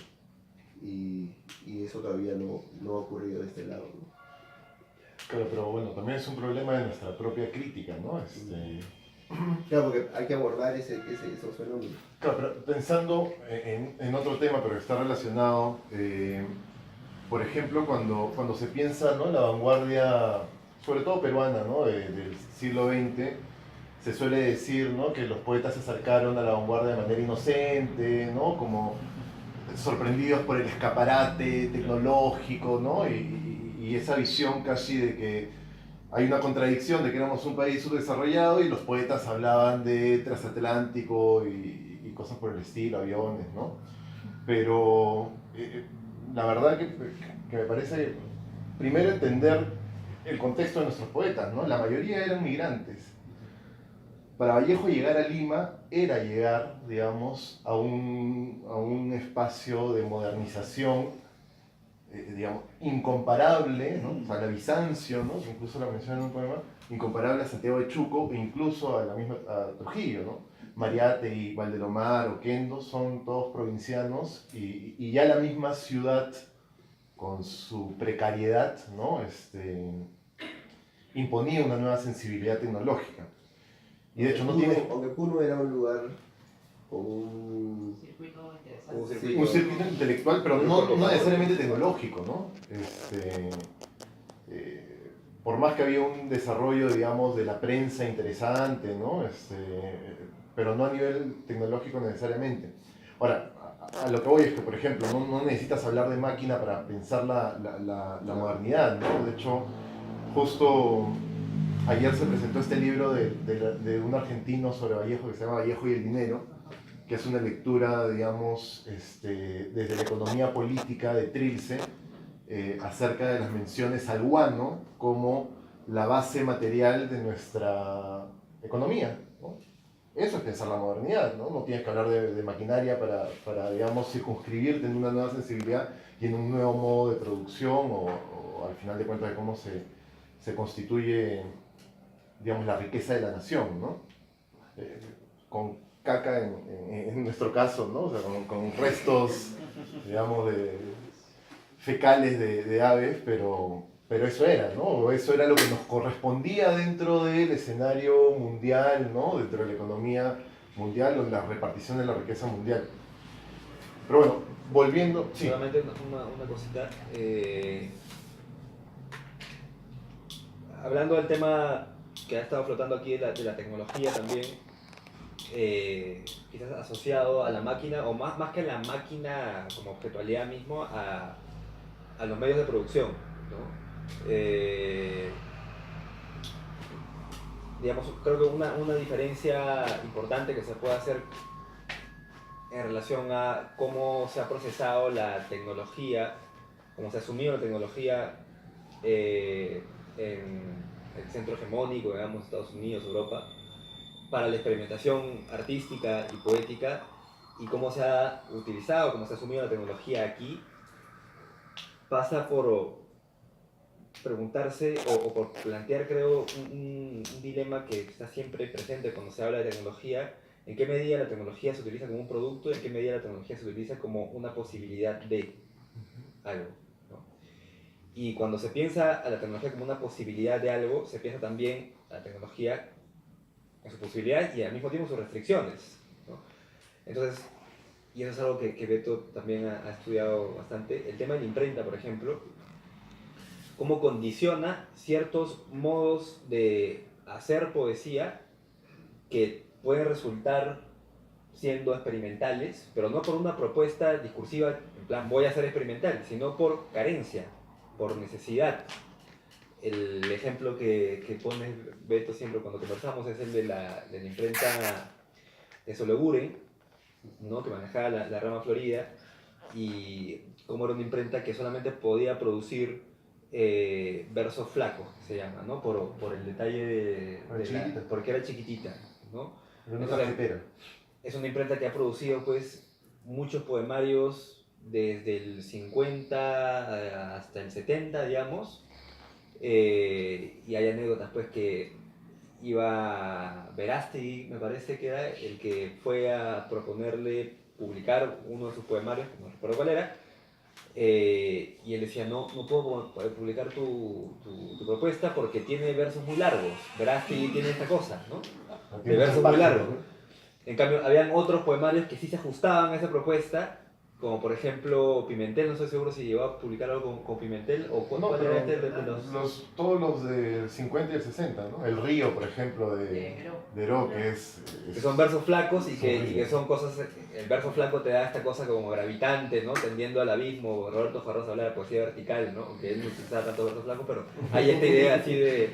¿no? Pero es interesante lo que dices, porque puedes pensar el Río de Heró y el uso del encabalgamiento por una necesidad técnica, digamos, ¿no? Cortar el verso porque no alcanza. Porque no alcanza, ya. Yo creo que eso es algo que hay que poner en... Hay que ser cuidadosos. Eso salió en la rama Florida, ese de Heró, ¿no? El de Rock, sí, el de Claro, Rock. pero el libro chico, o sea, evidentemente es muy probable que lo haya compuesto así para que entrara. Para que entrara, por eso, a eso No voy. No necesariamente, no, eso ya también nos lleva a un determinismo tecnológico que no es la idea de... no determinismo, pero un condicionamiento, ¿no? Que no está tan presente en la O producción. sea, más bien una estética de toda la europea, producción de la rama Florida, ¿no? O sea, todos son, digamos... Minimalistas por... Claro, son por muy una necesidad, claro. Y que Hacer digamos, pensar está en el ligado mismo a la poética misma de los 50, que está, digamos, muy influenciada por, bueno, sí, el siglo de oro, los franceses, pero también en Sologuren hay esta idea japonesa casi de la poesía, Sí, ¿no? sí. Pero bueno, sí, tampoco creo que ahí haya un determinismo, es más cómo se apoyan, ¿no? Es como pensar en hora cero y más bien de pronto hay nuevas posibilidades tecnológicas de impresión y de, digamos, autogestión de la impresión y tú tienes no sé, el Kenacordi vale un 10 solo en dedicatorias, prólogo, ensayo, palabras inaugurales, hay más de 40 páginas. Ningún libro de Sologuren tenía más de 40 páginas, ¿no?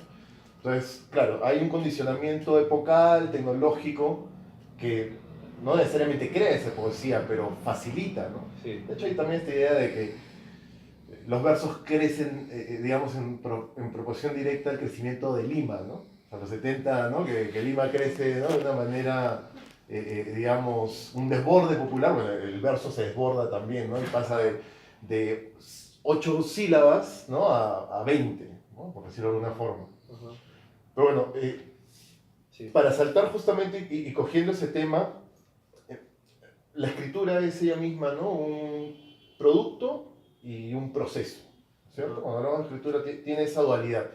Y esa dualidad, más que generar una diferencia, es más bien una relación, ¿no? La reciprocidad que te hace que incluso toda cosa escrita revela el medio en el que ha sido producida.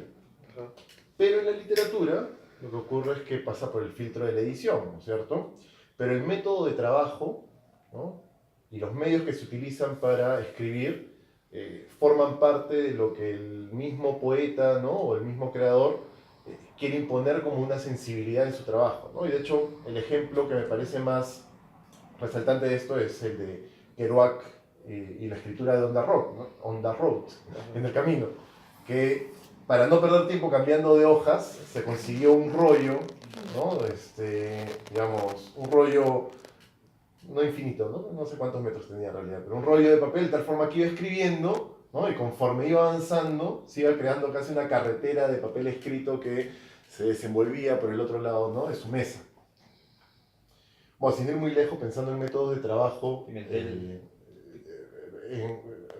pensaba primero en Oquendo, para pensar algo no tecnológico, aunque lo de Pimentel es no tecnológico. El primo de Oquendo, de Amat, ¿no? Contaba que el método de trabajo de Oquendo era el siguiente: se compró una pizarra, la dividió en dos.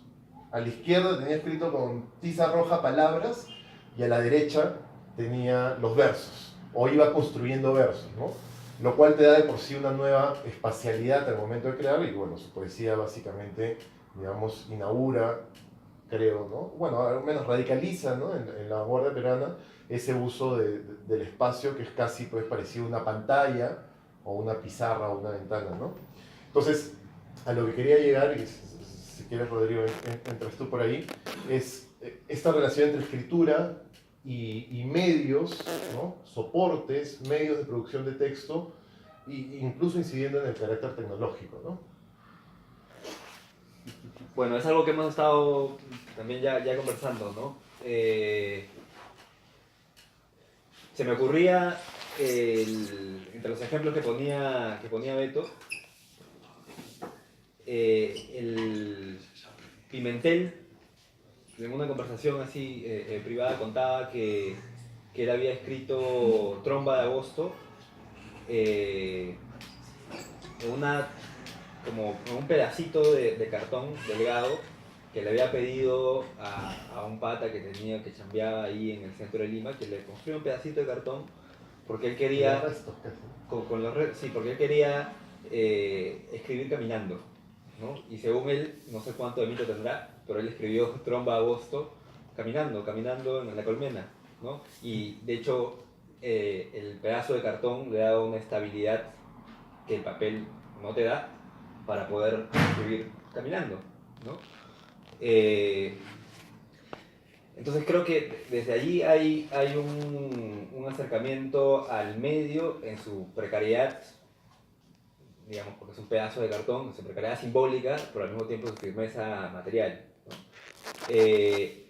Pero el tema del medio, de hecho, sí creo que atraviesa muchos campos que no solamente refieren al medio material mismo, sino que refieren al medio como un campo en donde el poeta y su poesía aparece. Creo que eso es una buena definición de medio, ¿no? Hay un pata que define el medio como la configuración técnica de lo sensible. Es decir, es el campo a partir del cual tu decir aparece en sí mismo, en el caso de la poesía, ¿no? Entonces, volviendo un poco a lo que habíamos hablado hace un momento, cuando decía que el poeta no solamente es aquel que escribe, y lo ampliaba al artista en general, sino aquel que viabiliza su modo de decir, y tiene que vérselas con la estrategia según la cual se introduce su decir y se hace visible ese decir, ¿no? Entonces, aparece ahí el tema de los campos. Quizás ya no hablamos como, en relación al medio, sino al campo. La idea del poeta que produce sus propios medios, creo que se puede remitir también a lo que aparecía en la poesía de Hidalgo, de Alberto Hidalgo. Quizás no podemos hablar allí mucho de experimentación con el medio material mismo, pero sí en una apuesta por pensar la poesía en espacios de circulación, en medios de circulación distintos, ¿no? Es un modo en el que, por ejemplo, aparecen ciertas vocaciones futuristas en la poesía peruana, pero no tanto como esta celebración casi determinista de la tecnología o de la máquina, sino por el lado bien a lo Marinetti, de asumirse como un agitador de lenguaje, ¿no? Entonces creo que hay una manera de pensar el medio desde un punto de vista más amplio, ¿no? Tenemos el otro caso paradigmático también de Eyelson. Se puede plantear a Eyelson desde un punto de vista teórico. Él hablaba también de cómo la lectura de Derrida y de gente que está interesada en estos temas influencia en su manera de hacer poesía, pero también se puede plantear la relación que establecía Eyelson con ciertos medios que no pasaban necesariamente por el papel, sino que podía él escribir en arena, podía escribir cosas mínimas, que ese es un caso interesante, creo, ¿no? Como por ejemplo, al escribir una cosa mínima como papel, el papel es esta obra conocida de Eyelson de 1960, en donde utiliza el papel como medio de soporte, pero también como un medio de constante reflexión, ¿no? Entonces pone papel con 4 palabras, recurre a este típico mecanismo del arte conceptual que es la tautología, ¿no? Papel con 4 palabras, y hay efectivamente papel con 4 palabras, pero además lo que hace Eyelson jugando con el medio es introducir una serie de orificios en el soporte bidimensional, plano del papel, ¿no? Entonces, ¿qué pasa cuando Eyelson le hace hueco al papel? Lo que ocurre ahí es que también desde un punto de vista de práctica material, no solamente estás jugando con el papel mismo, sino estás introduciendo una nueva variable al momento de pensar la poesía, que es literalmente el hacer. Es decir, el poeta no es aquel que utiliza el papel para poder transmitir su decir, sino es aquel que hace cosas con el papel que de algún modo obstaculizan el decir más transparente del poema. En la pintura, eso creo que también es evidente cuando, por ejemplo, Pollock, ¿no? Famoso Pollock, que hace sus action paintings o sus drippings, se habla allí de una pintura gestual, una pintura que pone en escena el inconsciente del poeta, del pintor en este caso, pero en esa utilización del medio que hace, se cuela otro género, que es la performance, Entonces ahí nos estamos desplazando desde el esquema más clásico, el pintor que se vuelca sobre un lienzo, hacia otro esquema en donde ese mismo volcarse ya desplaza la mirada, ya no al objeto pictórico, sino al evento mismo de Pollock volcado, además así, porque ponía los lienzos en el piso, ¿no? Se volcaba sobre él y aparecía... Todos se van. Y aparecía ahí, en este caso, otro registro que es de la fotografía, ¿no? Entonces aparece la performance porque de pronto su amigo que se llama, ¿no?, Namut le toma foto de ese evento y ahora es una especie de epígono de la poesía más romántica, pero al mismo tiempo es una apertura de otro tipo de experimentación que tiene que ver con la performance, ¿no? Luce Fontana también se conocen los cuadros como producto, el medio cortado, ¿no?, haciéndole hueco, pero al mismo tiempo hay estas famosas frases, famosas fotos de Luce Fontana en el acto mismo de hacerle orificio al medio, ¿no? Entonces creo que ahí se entrecruzan otros lenguajes, ¿no? Porque cómo se registra eso, aparece el lenguaje de la fotografía, aparece el lenguaje de la performance porque hay una acción que se está realizando allí, etc., ¿no? ¿Cómo considerarías Juan Mampoma? ¿Un poco poesía concreta, así de su época? Poesía concreta, no. De hecho, poesía concreta. Crónica, ¿no? Una crónica ilustrada. No, es que no, yo no, bueno, si ves. Hay una fuente, no es, ¿no? Juan Mampoma. Claro, hay una mucha tipografía. Hay un estilo, de- lo que pasa es que hay un estilo, ¿no? Pero es, no sé. Es bueno, es un. Yo quería lo que pasa empezar es que a eso- hacer un ensayito, eso pero de ahí me interesante. desanimé porque dije me van a tirar los platos por la cabeza, pero yo sí veo ahí un poco de poesía concreta. No, es que a veces también se suele hablar de la como que todo lo que es poesía visual o todo lo que utiliza de algún modo un elemento que proviene de la visualidad entra dentro del rango de la poesía concreta. De hecho, César Toro tiene este famoso libro que es como la poesía concreta en el Perú, se llama, ¿no? Así es, no es César Toro, es.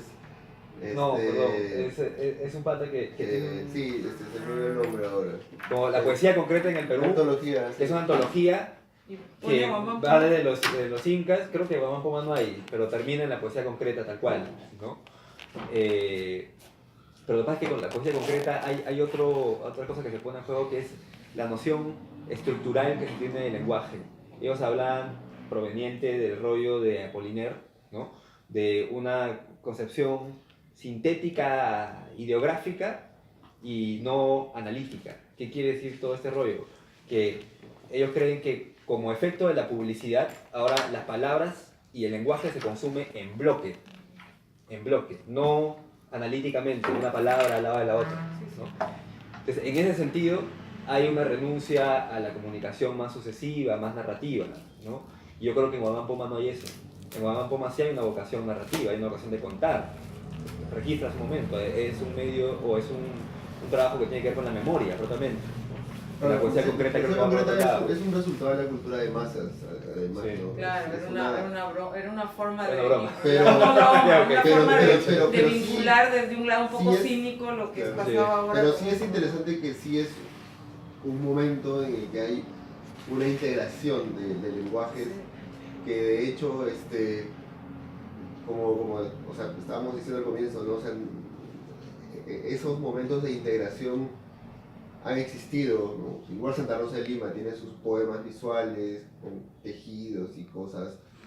Igual, o sea, uno podría decir que es poesía de vanguardia, pero esa idea de lo experimental y la poesía de vanguardia es algo que creo que se entiende en el siglo XX como una idea de progreso, ¿no?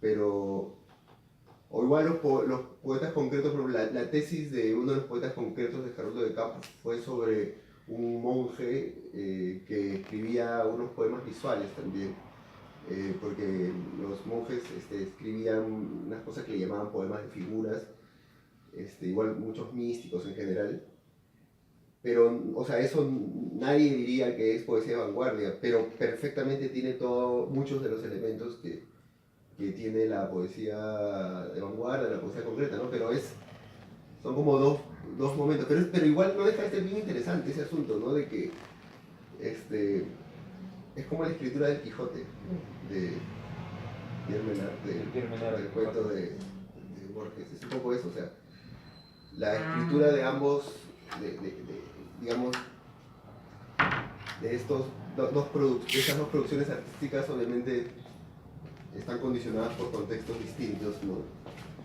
Y también es cierto que hay muchas, o sea, son categorías planteadas también desde un contexto específico, son categorías que casi todas nacen desde también el centro hegemónico y que en buena cuenta recuperan, o sea, hay muchos casos en la historia del arte, ¿no? Cosas que visualmente, digamos, estaban ya presentes pues, en las culturas prehispánicas, de pronto por el descubrimiento europeo de ese tipo de cosas, aparecen corrientes como el surrealismo, por ejemplo, y bueno, el surrealismo tiene una fecha de inicio, tiene una fecha, es el siglo XX, pero que te remonta a cosas muy pasadas, ¿no?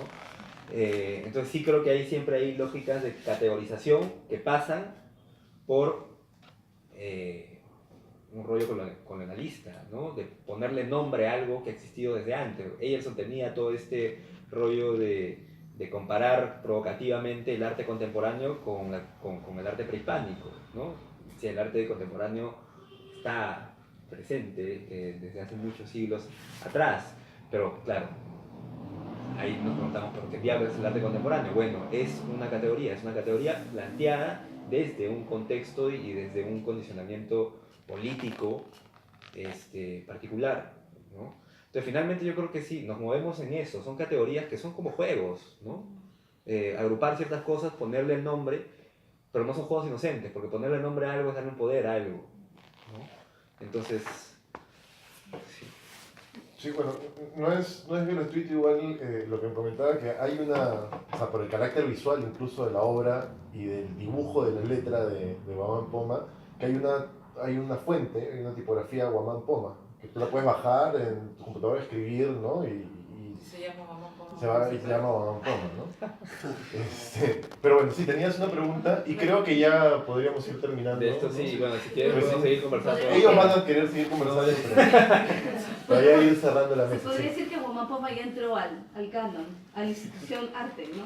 Con palabras mayúsculas. Algo que quizá estuvo en silencio por años. Y eso también es lo problemático, quizá lo interesante, porque hace poco hablaban de esta idea del campo, ¿no? Ajá. De cómo o la institución, la academia, ajá, valida una obra, ¿no? Y eso es lo que diferencia de repente arte de otra cosa. Ajá. Y sin embargo, las vanguardias, bueno, según algunos, se proponían poner en crisis la misma idea de la institución arte. Ajá. Y en relación a que el arte también era una praxis, era el arte de la vida, el arte era también estar en el mundo, ¿no? En ese sentido, poesía también lo sería, ¿no? Uh-huh. Entonces, ¿cómo se observa esta idea planteada por vanguardistas a inicio de siglo? Y bueno, creo que Barger lo menciona, sí, si no me equivoco. Hoy, ¿cómo se observa esta idea hoy? ¿Qué se logró con estas propuestas que son del siglo XX, ¿no? Ajá. Hace poco mencionaba, ¿no, Luis, todo lo que se observa en Chile, ¿no? Es también una buena fotografía de lo que sucede con esto, de esta institución arte, ¿no? O sea, ¿qué tanto ahora lo que se llama poesía experimental, o incluso de manera más integral el arte, ¿no? Conceptual, logra desestabilizar esto hegemónico, que lamentablemente, no sé si lamentablemente, o sea, o que lo es, ¿no? Que hay un canon, institución que está determinada. Todo se puede volver, o sea, todo es fácil de ser absorbido, ¿no? Y ha pasado, o sea, ha pasado con arte conceptual, ha pasado con o sea, mucha de la música, o sea, muchos de los artistas, por ejemplo, es bien curioso, pero muchos de los artistas más extremos de la música así experimental de fines de los años 80 o fines de los años 70 han terminado trabajando para Hollywood, por ejemplo, haciendo bandas sonoras de películas de terror, qué sé yo, ¿no? Han terminado absorbidos por el sistema, o sea, porque el sistema vio que tenían ellos unas facultades, qué sé yo, habilidades, y eso pasa siempre, ¿no? O sea, creo que en la actualidad como decía al comienzo, ¿no? Creo que ya, al menos yo lo veo en el mundo de la música, muchos directores de festivales o gente así evita ya usar el nombre, usar la palabra experimental, decir, este es un festival de música experimental, porque ya es tanta la desconfianza que hay, o sea, como que ya se sabe que no asegura nada, que algo sea un festival de música experimental o de poesía experimental. Simplemente, y además porque también hay un asunto de polisemia de la palabra, ¿no? O sea, cuando se hablaba o sea, al menos para mí siempre ha estado presente que lo experimental o el asunto con el arte experimental, con la poesía experimental y la música experimental tiene una fecha, ¿no? Que es como los años 60, y es algo que es consecuencia de la aparición del libro de John Cage, de Silence, que genera toda una influencia y la propagación de ese término, y se empieza a emplear en el mundo de la poesía, se habla de poesía experimental, de música experimental, pero se habla en función de que existe un método. O sea, para mí lo experimental es un método, antes que nada, es esencialmente el método de trabajar en base a lo indeterminado, ¿no? Que es digamos, lo que se ha definido como experimental, pero cuando tú buscas en Wikipedia qué significa, por ejemplo, música experimental, hablan hacen alusión a John Cage, pero luego dicen algo así como que con el tiempo la palabra se ha ampliado a simplemente hablar de música que es innovadora. Y para mí el problema está en el concepto de innovación, que es algo muy, como no sé, o sea, la innovación es también cambiar de celular todos los años, por ejemplo, ¿no? O es tener un televisor gigantesco, o sea, la innovación tecnológica es algo que, digamos, se genera para cumplir ciertas funciones, digamos, que esencialmente están asociadas a todo un consumo, ¿no? Y creo que lo que ocurre en el mercado del arte y en el mercado de la música es que el asunto de vender y de consumir se ha vuelto algo muy fuerte. O sea, el tema está en cuánto, o sea, en el mundo de la música lo veo muy presente, en el mundo de la música experimental, o sea, han habido casos de artistas que sacan 100 discos, 200 discos al año, algo que resulta como medio absurdo, pero es signo del hecho de que se produce tanto, porque al mismo tiempo se puede vender todo eso, ¿entiendes? O sea, se puede volver un negocio, un mercado. Y no está mal vivir de estas cosas, ¿no? Pero el asunto es que hay un sistema que lo pervierte más aún, ¿no? Entonces, no sé, creo que no es tan fácil, digamos, escaparse de todo ese mundo de mercadeo y de marketing, y creo que en todo caso lo único que quedaría para unos, pienso quizás como una idea personal, o sea, lo único que quedaría como forma de poder mantenerse a salvo de caer en esa especie de ser devorado es no sé, es como que tratar siempre de explorar justamente instancias de crisis, ¿no? Que es como me gusta decirlo, o sea, situaciones en las que puedas desbaratar, pero el problema está que cuando estás permanentemente desbaratando ya no eres tan interesante para un mercado, y ya no es fácil que quizás tu obra resulte algo con lo cual puedas vivir. O sea, a lo que voy es que quizás la única forma es apartarse en realidad de pensar en la obra de arte como algo que está hecho para, digamos, para vender, ¿no? Que es un poco lo que originalmente también proponía el arte conceptual.